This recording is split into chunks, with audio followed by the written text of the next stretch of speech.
আমি সেই রুটি খাচ্ছি। জোরে জোরে খাও।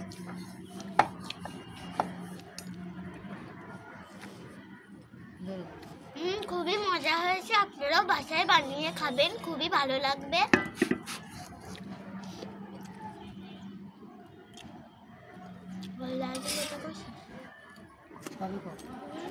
আর আপনারা লাইক সাবস্ক্রাইব করে দেবেন।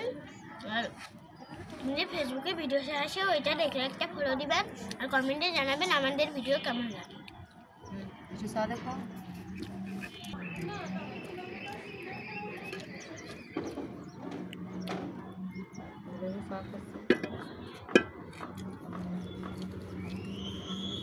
আমি চা দিয়ে খাচ্ছি,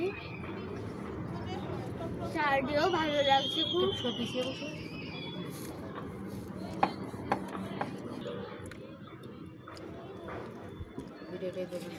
ভিডিওটি এই পর্যন্তই শেষ। আজকের মতো আল্লাহ হাফেজ।